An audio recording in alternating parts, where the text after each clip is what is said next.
Hello friends, good afternoon. Welcome to CEC EduSet lecture, and today's topic for lecture and discussion is urban health and well-being. For this we have our subject expert Professor R.B. Singh with us. He is head Department of Geography at Delhi School of Economics, University of Delhi, and today we will be discussing with this lecture degrading environmental condition in megacities and its impact on human health and well-being with the example of Delhi and Kolkata. With this, I would like to welcome Professor Singh to our studio and request him to begin his lecture. Welcome to sir. Thank you, Asmita ji. Dear viewers, today we are going to discuss very important topic for Asia in general and India in particular. Present century is known as Asian century, and when I see Asian century, then certainly my attention goes towards Asian urban century, because if you will see the total number of mega cities of the world, majority of mega cities are located in Asia. In India also we have many mega cities. People are moving to the cities for in search of employment or income generating activity, because these cities are also having concentration of industry surrounding to it. And so that is why it is very important for us to see that how environmental changes in these mega cities can influence our health. Dear viewers, I would like to bring before you few important key areas of concern at present: food security, CO2 and energy security, water security, biodiversity and human health. And so that is why topic of today, like urban health and well-being, deals with these some of the challenging areas of the of the globe today. So first I would like to discuss with you urban environment. This includes natural, built and institutional element that determine the physical, natural and social health and well-being of people who live in cities and towns. So largely those who are in living in urban areas, urban landscapes, health is the direct outcome of socio-economic, physical environment and air composition. So this includes socio-economic condition, climatic environment and the physical setup of the area. Health is determined by various factors, and few important factors here I would like to bring before you. This include exposure to outer environment, climate condition, sanitary condition, living condition, land use, land cover change, eating habit, occupation, our daily routine or activities, and these all aspects are highlighted within the Springer book, Urban Development Challenges, Risk and Resilience in Asian Megacities. And here I would like to, while discussing impact of on environment, I would like to also identify some of the important priorities areas or some of the important vulnerable groups. This includes the following, like children, older people, people with disabilities, people living in more socio-economically deprived neighborhoods, what in Indian context it is called the slums. Slums are considered as a worst form of visible poverty in Indian context. There is a say, health is life and sanitation is dignity. And so that is why provision of health services is linked with sanitation. And you might be knowing presently a important initiative taken by our Honorable Prime Minister on 2nd October last year. It is known as Swachh Bharat Abhiyan, because this is very important. And so Swachh Bharat Abhiyan is very much linked with what we are discussing today. And it is very important that we should intervene. And for intervention, it is very important for bringing incentives and disincentives. And who can do? I think policy makers can do.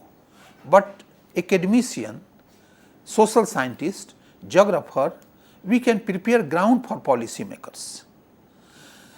Simply having access to population increases, access to sanitation increases health, well-being and economic productivity also, because health means also the economic productivity.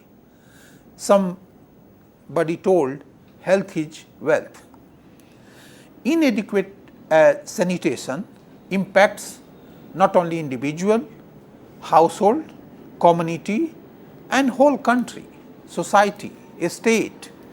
Despite its importance, achieving real gains in sanitation coverage has been very slow in Indian situation.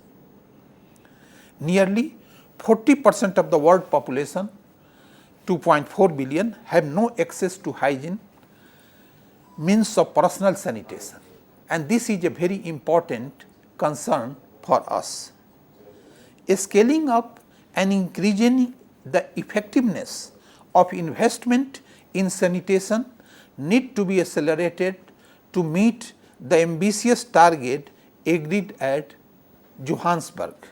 You know, this Johannesburg declaration is a very, very important in this context. And so that is why here I would like to bring before you a few global initiatives taken in recent years, and here I would like to put sanitation and hygiene in the Millennium Development Goals and in the Johannesburg Plan of Implementation.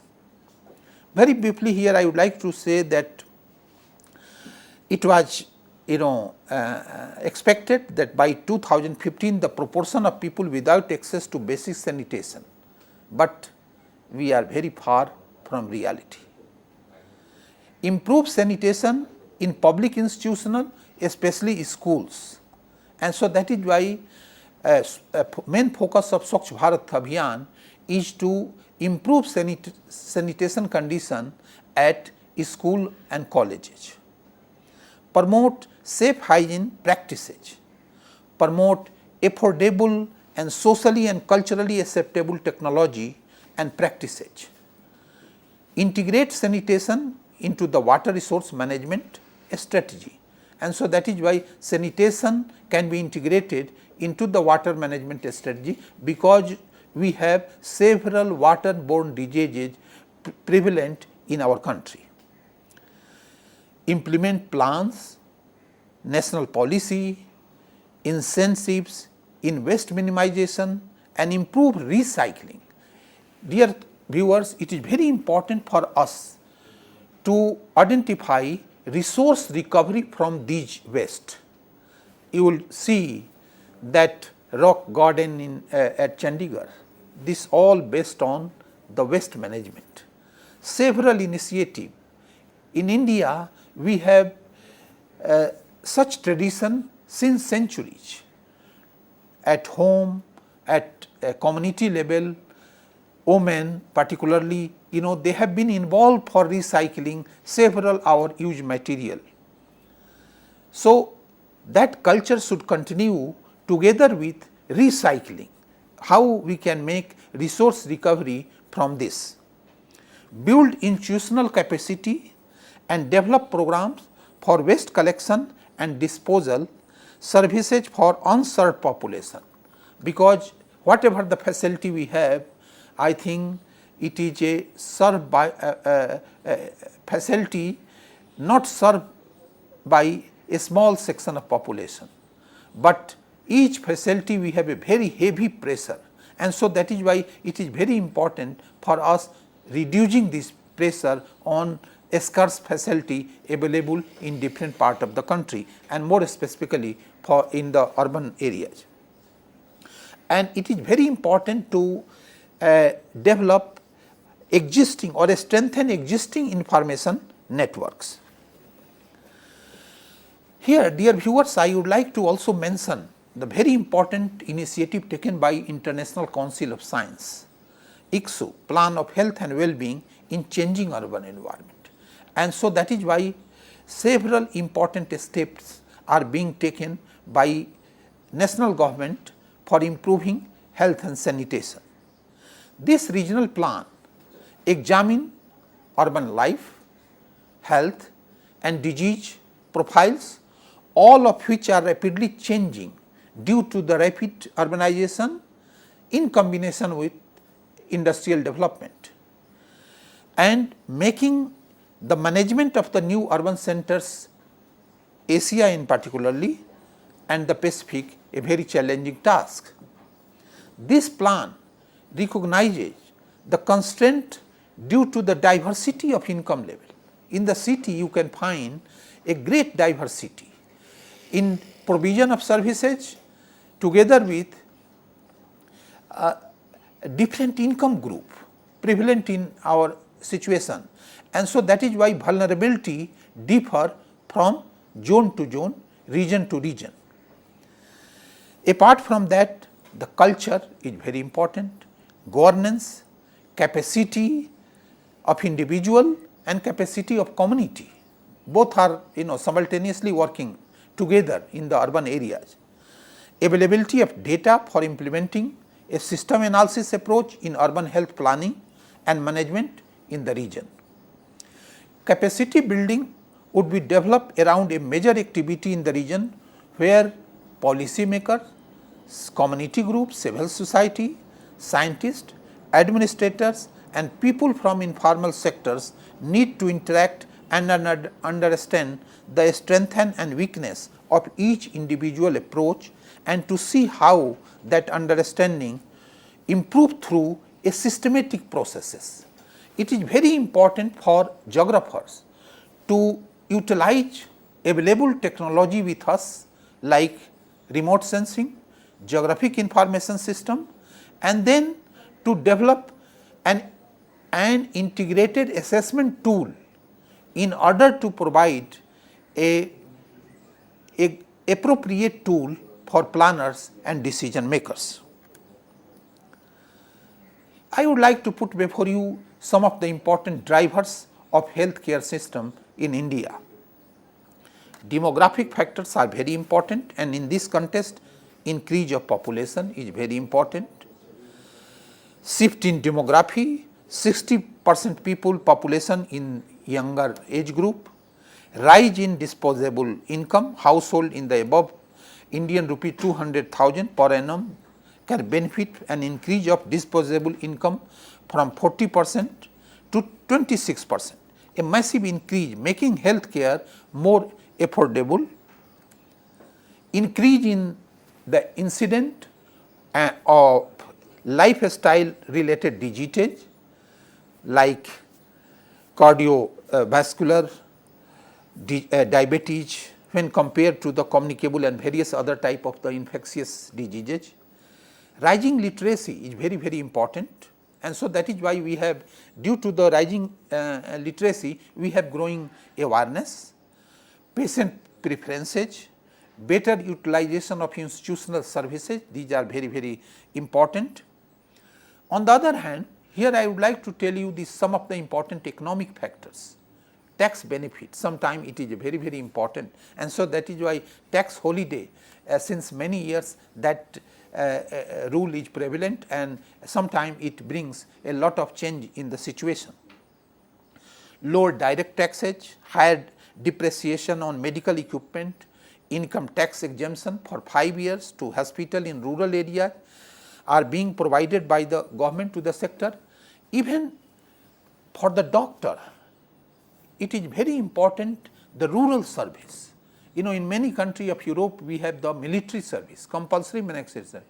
Now, in case of India, we should have a compulsory long rural service, so that we can have a better facility in rural area. Largely facilities are concentrated in the urban area. One can see a great disparities and inequality in the distribution of facility particularly, and here the geographers can play a very important role because of our expertise in remote sensing and geographic information system. Medical tourism. India emerging as a major medical tourist destination with medical tourist market expected to reach $2 billion by 2012. And so, not only on allopathic, but even for naturopathic, homeopathic medicines in not only northern, but southern side, these aspects are becoming very, very important. Here I would like to mention that this year Nobel Prize of Medicine went to a Chinese traditional medicinal practitioner. It is very important step because global community realize that we have a lot of scope for taking care of our health through traditional medicine, and India since centuries this phenomena is very prominent and we must utilize, but quality control is very, very important. The control on the trade practices, these are very, very important, but we have to increase our participation in the traditional or herbal medicine market, global market. If you will see the Chinese contribution, now we have almost 28-29% contribution by China, but in India we have only 6-7% contribution on the global market. Now we have to increase, Insurance in coverage, increase in health insurance coverage with a number of private players and foreign players entering into the market, categorization state based on income of healthcare indicators. Now this map shows that in southern and northern states like Jammu Kashmir and Himachal Pradesh, these two states, we have more progressive, and lagging behind if you will see the central all state starting from Rajasthan, Madhya Pradesh, Chhattisgarh, Bihar, Jharkhand, Orissa, you can see these all lagging behind, and then we have the middle level of healthcare services like Gujarat or Punjab, Haryana, Uttar Pradesh, Uttarakhand, West Bengal and northern Indian states. So, through this map, I think it is possible for policy makers and planners to give focus on the states which are lagging behind in the health services and healthcare indicators. So, geographers through expertise in remote sensing or GIS, particularly geospatial technology, it is possible to prioritizing the problem. Now, what we can do, this is a state level map, but what we can do, we can go to the preparing district level map. So, more regional level map is very, very important, and such maps can be used by the planners and decision makers for improving health services in more relatively backward area in India. Dear viewers, I would like to put before you this urbanization trend, and now you can see here, one can see a very close relationship between urbanization, urban development and industrial development. These both are moving together, and you can see here that Gujarat, Maharashtra, Tamil Nadu, Kerala, these states are having the more urbanized states. These are also the more industrially developed states, but many such states are facing a big problem of environment coming through the environmental stress on society. And so, very important for us to contain environmental problems in these estates. This map shows million cities of India, and these million cities are more problematic. We have more than 7,935 census town, but the metropolitan towns are very problematic in the context of the health and well-being. And if you will see here, we have a very polarized nature of urban development. If you see, growth of these mega cities and metropolitan cities are more rapid in comparison of the class 1 city or maybe the just city.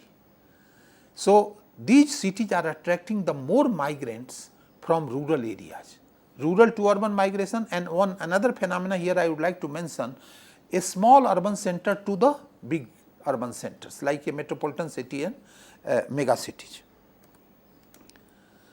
Now, I would like to put before you the conceptual framework relating to urban environment. This includes urban air, urban water. If you will consider the urban air, then we have indoor and outdoor. If you will consider the urban water, surface water, underground water. So, these are sources of urban environmental pollution. These pollution are causing air pollution, industrial emission, construction work, vehicular emission, industrial effluents, also causing the water pollution. Then these all are bringing deterioration of air quality and contamination of water quality. And finally, these all are bringing air quality is more bringing problem of respiratory diseases. On the other hand, contaminated water quality is bringing the problem of waterborne diseases. And as you know, we have more infant mortality rate in India due to these such waterborne diseases. And then these waterborne diseases bringing impact on human health. So, through this diagram you can see that how urban environment is linked to pollution, not only pollution of air and the water, and then bringing the problem of human health. And then I would like to discuss few important statistics. Dear viewers, here I would like to take examples from the two important mega cities, Kolkata and then Delhi. So, few examples I will take from Kolkata and few examples from Delhi. Now, through this one average concentration of ambient air quality in Kolkata, and now a standard is given in the upper part. Now, you can see for NO2 40 is our average standards, and now you can see how the different monitoring station the value exceeding the limit prescribed the standard limit. Similarly, on RPM or SPM.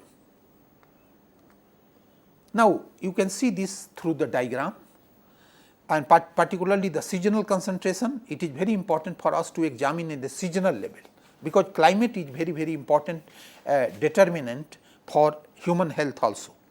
And through this diagram you can see the winter season has the highest concentration of pollutants, where the recorded value goes much beyond the permissible limit, and this straight line showing the permissible limit. So, SO2 situation is more better, but in case of NO2 and RPM we have, you can see that exceeding much beyond the permissible limit.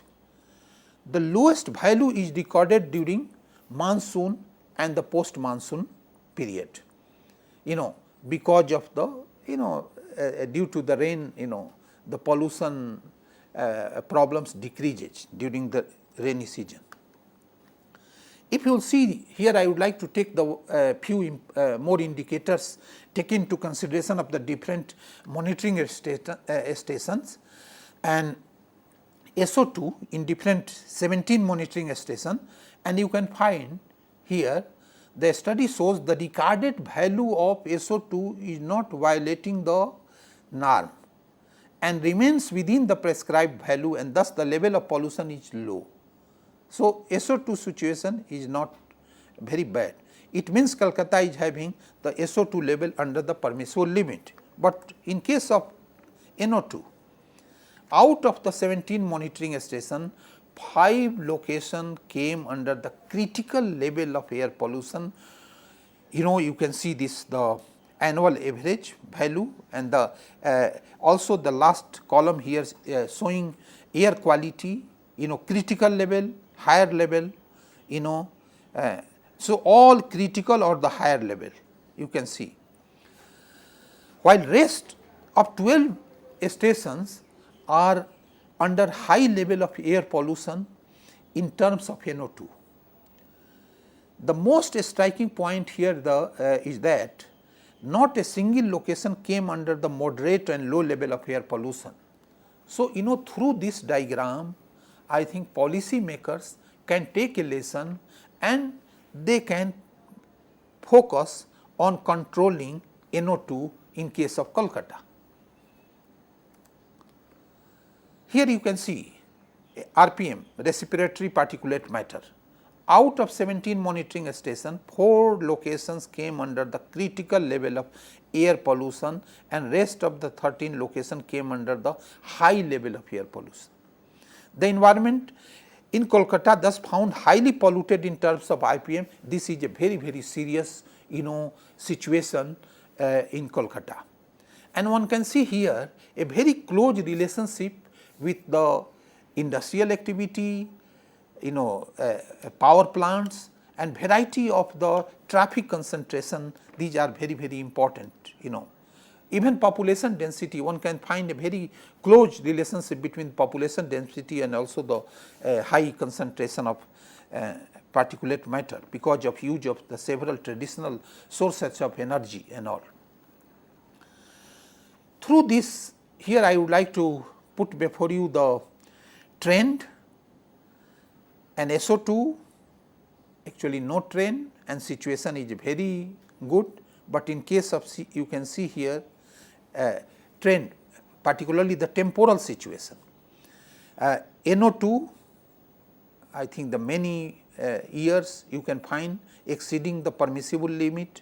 In case of RPM also, trend of SPM also in some area very high, and so that is why the recorded value of RPM and NO2 has shown in the diagram revealed that level is always high and beyond the standard.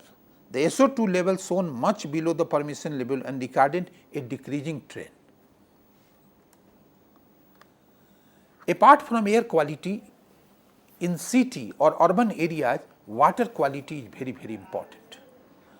And when shortage of water also, and the availability of water is one component, but the quality of water another very important component. Many times we use the groundwater in the city, even people use the hand pump. You can find the pollutant going to the groundwater aquifer through the seepage. Many industries are located. Our discharge system is not very accurate. You see Yamuna is passing through Delhi, and many cities, in case of Varanasi, Ganga is passing, and many people take bath due to religious reason, even they take water for drinking purposes. Almost many people use daily. It is not a situation of cities in the West or in the American city. American and they use the such river water for only recreational purpose, but in our case it provides basic needs of our people like food, even sometimes the cooking they use such river water, and so that is why it is very important for policy makers, urban planners to give focus on the water quality issue. In Kolkata river Hooghly is the distributed tree of river Ganga. The monitoring of river water quality is done taking into consideration of the various indicators like DO, BOD, FC and TC. The recorded value of DO and BOD is above a standard that is good sign for aquatic life. The bacterial concentration has found beyond the permissible level, which may degrade the water quality through eutrophication. And so, that is why this is a very important concern for the urban planners of Kolkata, or particularly the those who are governing, those who are involved in the urban governance of Kolkata. If you see the trend, here you can see this, the trend line is given in the diagram and showing that DO level at the garden reach Kolkata exceeding, also in BOD level exceeding, but other true situation is not very bad, but at least in case of the BOD and DO level a very bad. Groundwater quality. Groundwater quality is very important and recorded high level of mercury and TDS concentration. The high concentration of mercury is due to the establishment of lead smelting and battery manufacturing. Tangra recorded the highest concentration of mercury into the groundwater, and so that is why you can see even in case of Delhi also the high concentration of the found in some places. We conducted some study looking the impact of industrial pollution on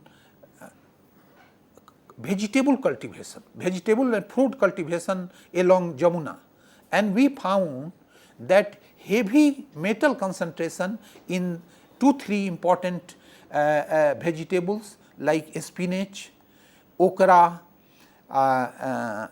cauliflower, and these are the very important vegetable used by the Delhi dwellers.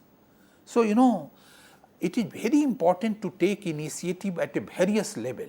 Human health should be considered as a paramount importance for achieving sustainability.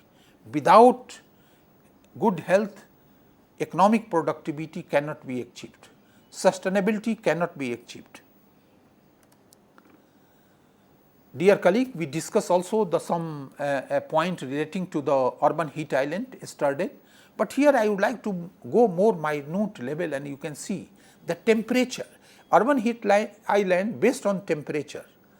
Higher temperature were observed in the northern and western parts of Delhi, which is most densely built up residential area, and these areas have undergone maximum land use and land cover change. So, you can see a very close relationship between land use, land cover change and urban existence of urban heat island, making the local population more vulnerable to heat related stresses.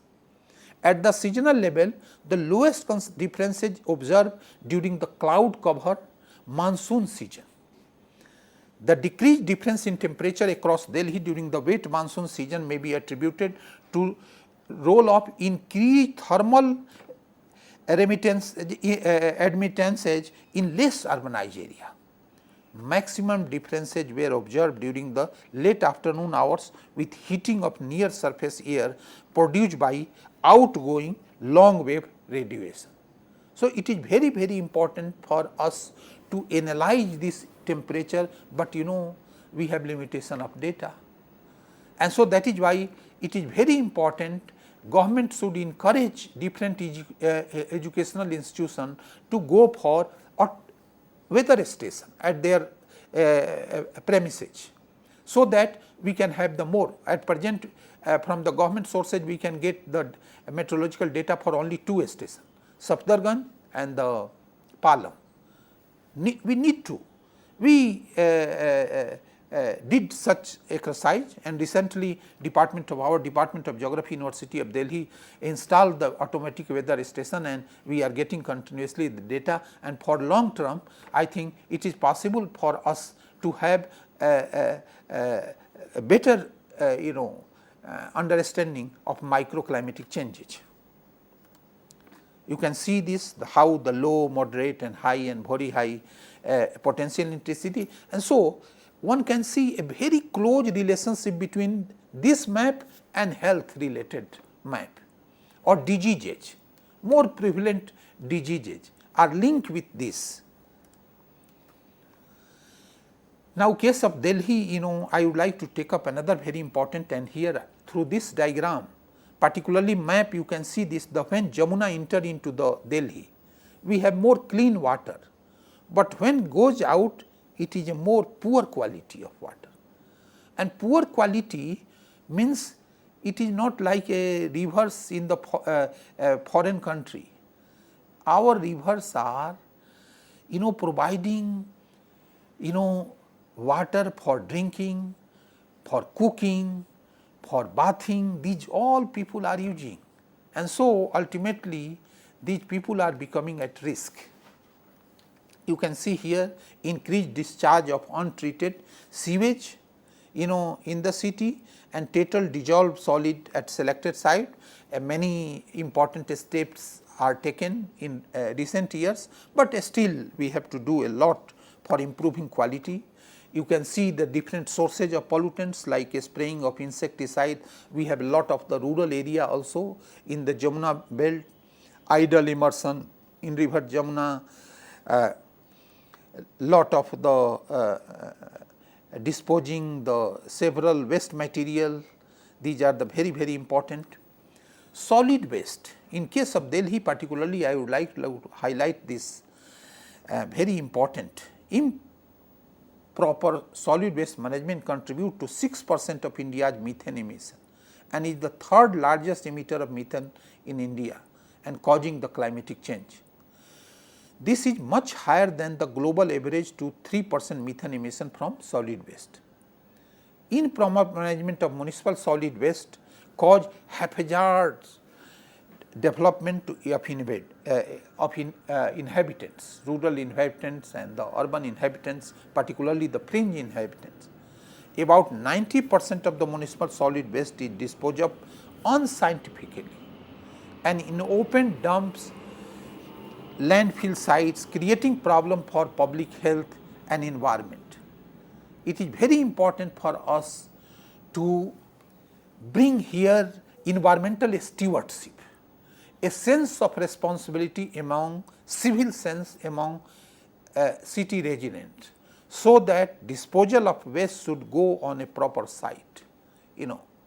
We should consider our city as like our home, and so that we can make our city more and more cleaner. You can see the characteristics of several type of the municipal waste, compostable or biodegradable, if you see the 30 to 45%,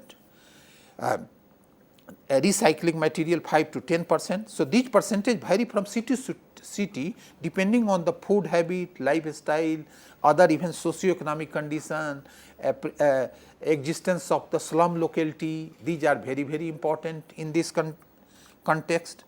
Here I would like to put before you the waste generation rates and characteristics of municipal solid waste in different 10 metro city of India, and you can find here per capita very high in like Chennai and Hyderabad, Kolkata and Delhi. In compostable, if you will see compostable also, I think we have more high in Pune and Surat. Recyclable, we have the more in Greater Mumbai. So, the Chennai, because of maybe the level of more awareness and several steps taken by the community groups. Many groups are very active for creating the awareness. Education bring awareness among the people, and awareness can bring action and more participation. So, the people can participate. I would like to mention here also that United Nations recently promoted a very important step on cities, making cities more resilient. It is very important for us that for as city dwellers to make city more resilient, for facing the challenges. In Delhi case, here I would like to take up some of the important zones of Delhi, and you can find this from the city to the central to the, if you will go to the peripheral area, we have waste generation decreases. So, one can see a very close relationship between the waste generation and also the income group, because in city area or central part more rich people are living, they are inhabitants, and so they are utilizing the more waste. Now these 3 landfill sites, almost they have exceeded the limit, in all 3 places. You can see one located in the eastern side and 2 located in the western side, and almost they exceeded. And it is very important to see the groundwater quality, examine the groundwater quality along these landfill sites, because groundwater quality is very degraded along these landfill sites. It is very difficult also to find a new landfill sites, but I think we have to find some important alternative, but recycling of waste I think can be a very important. Greenhouse gas emission from landfill site is a very high, as I discussed earlier, and you can 45 to 60% methane, almost 35 to 40% carbon dioxide, and remaining nitrogen, sulfur. So, in all 3 like Gazipur, Bhalswa and Okhla, you can see this how methane production is very linked with these sites. It is relatively higher side in compared with the total methane emission from the municipal solid waste disposal. And it is expected that by 2020 Delhi alone will contribute about 10% of the total methane emission from municipal solid waste of India. This aspect is very important for us, and any future smart cities. Government has recently initiated 100 smart cities, establishment of 100 smart city in our country. It is very important for planners and policy makers to take this urban heat island phenomena, these methane emission from landfill sites, the traffic nodes, industrial zones, the food safety. Not only the food availability is important, but food safety, and food safety is threatened due to the concentration of industrial emissions. And in case of Delhi, I already mentioned that we have a lot of problems on the vegetable production, and vegetable production is threatened, and vegetable production is very severely influenced by such pollution, and many studies show that high metal concentration in these vegetables like okra, cauliflower and all, and this relates to our life. You can, through this diagram, just I would like to show the solid waste and methane emission in India. You can see they gradually increasing, total solid waste generation and then the methane emission, very close relation between 2 diagrams. And so that is why what we have to do, we have to reduce the solid waste generation. We have to recycle, we have to do resource recovery from energy generation. This is a very important in developing country. We have to take a lesson from a foreign country, and not only we can have the resource recovery, but also the methane reduction in the methane emission, and ultimately reducing the climate impact, and more specifically microclimate changes. Now, how this impact of municipal waste on environment and health. Now, you can see here impact air, water and land. And then health, if you will consider, particularly I would like to take consider the three important stakeholders: community, rag pickers, stray animals. We do not take care of the animals.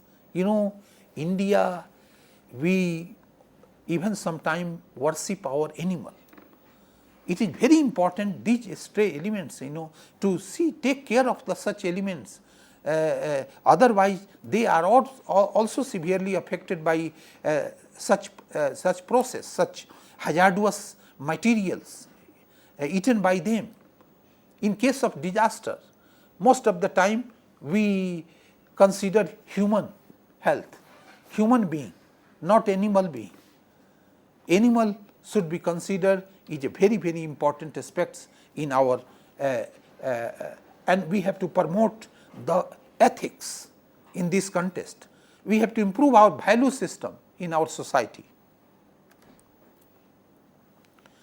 Dear colleague, here I would like to put before you some of the important also the data relating to this urban environment and diseases. You can see this, the more than 70% of the total respondents told that among the respiratory patient, the diseases like influenza with 35.7% and acute respiratory infection ARI with 21.4% are prominent in case of Kolkata. The waterborne diseases constitute 28.6%, where diarrhea is leading one. Female patients are more in number than the male patient. So, this gender aspect is also taken into consideration.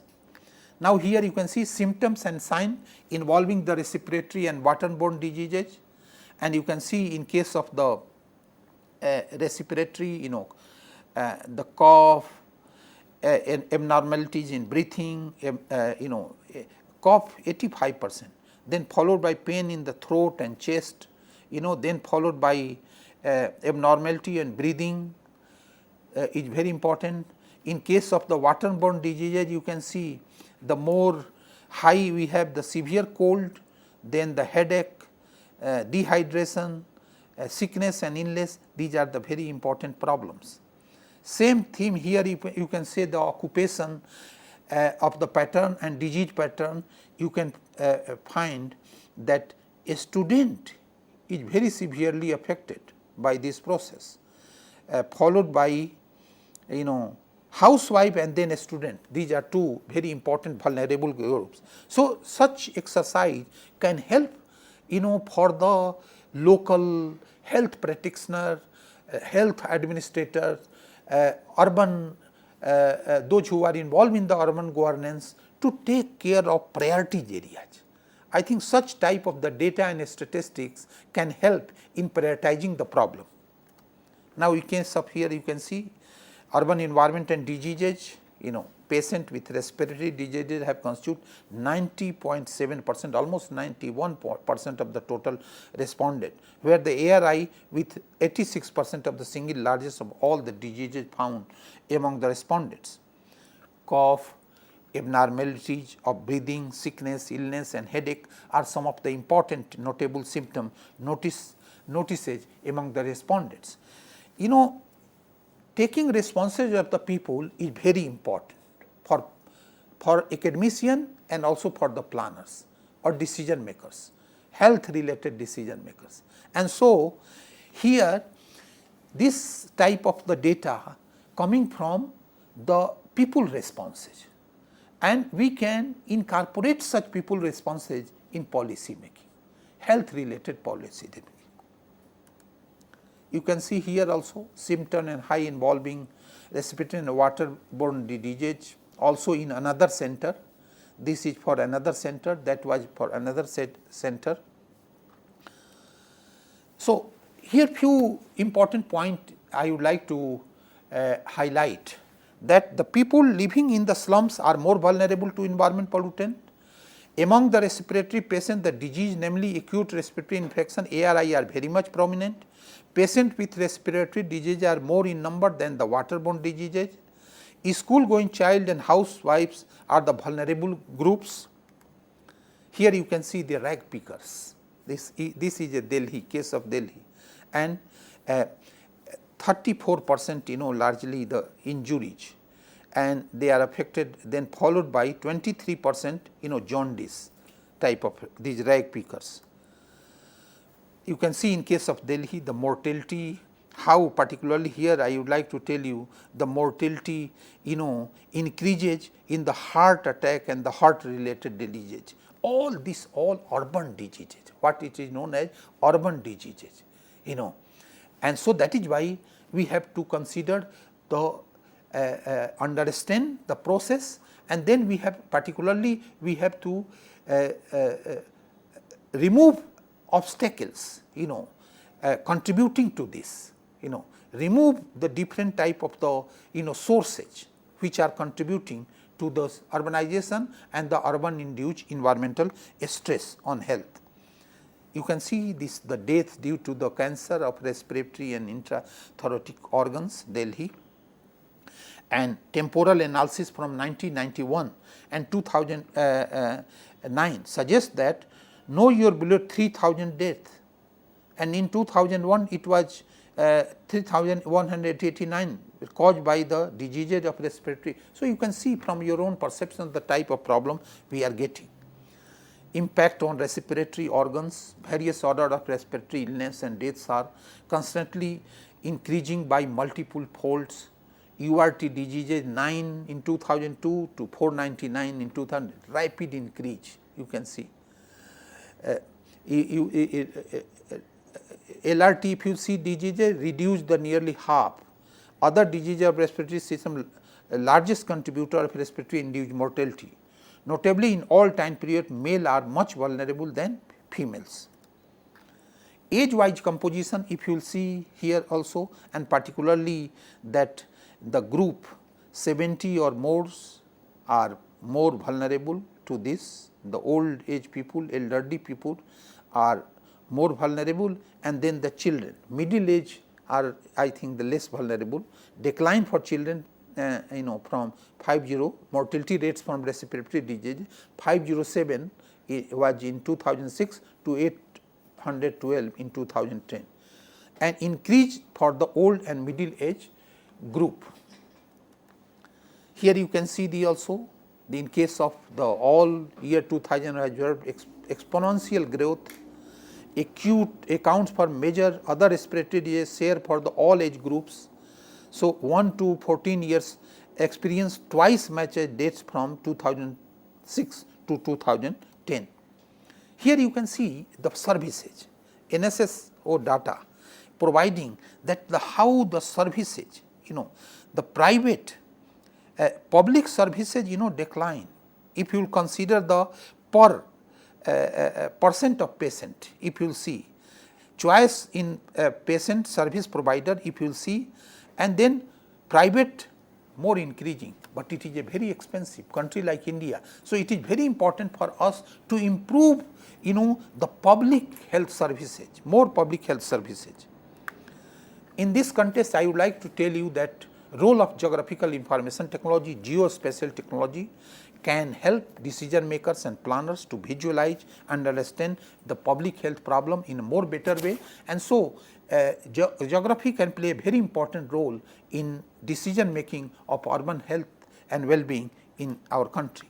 Now, you can see the type of help we can get in emergency services, service delivery, trend analysis, environmental health monitoring, education and research, medical care, disease and risk factor mapping. These are very, very important aspects of urban health and well-being.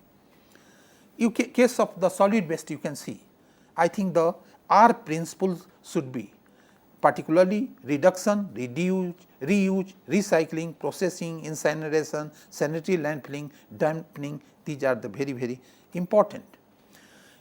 Dear viewers, I would like to also tell that we must apply the nanotechnology. Nanotechnology can play a very important role for reducing water treatment and remediation, disease diagnosis and screening, drug delivery system, food processing, air pollution remediation, there are several implications of health and environmental safety. So, these important emerging areas of science should be taken into consideration for for reducing I think the environmental induced problems of problem to the health. Here I would like to, as I mentioned, that this year is very important for traditional medicine, and so that is why I would like to mention here. India has a long tradition of herbal home remedies in urban areas all, and you can see this getting a Nobel Prize on this traditional medicine is a very important asset, and India must promote this, and we have a lot of scope.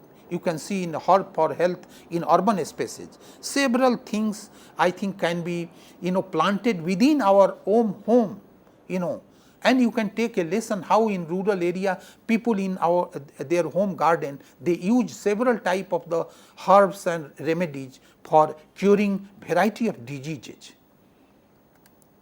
You can see here traditional Indian Journal of Traditional Knowledge has several type of the even many spices are used. ICSU 1995 and then we have 2003, a lot of schemes have been promoted by ICSU, information, education and communication. Yoga, I think in June UN declared also the International Yoga Day, and this can be also very important, can be linked with the ICSU and natural treatment.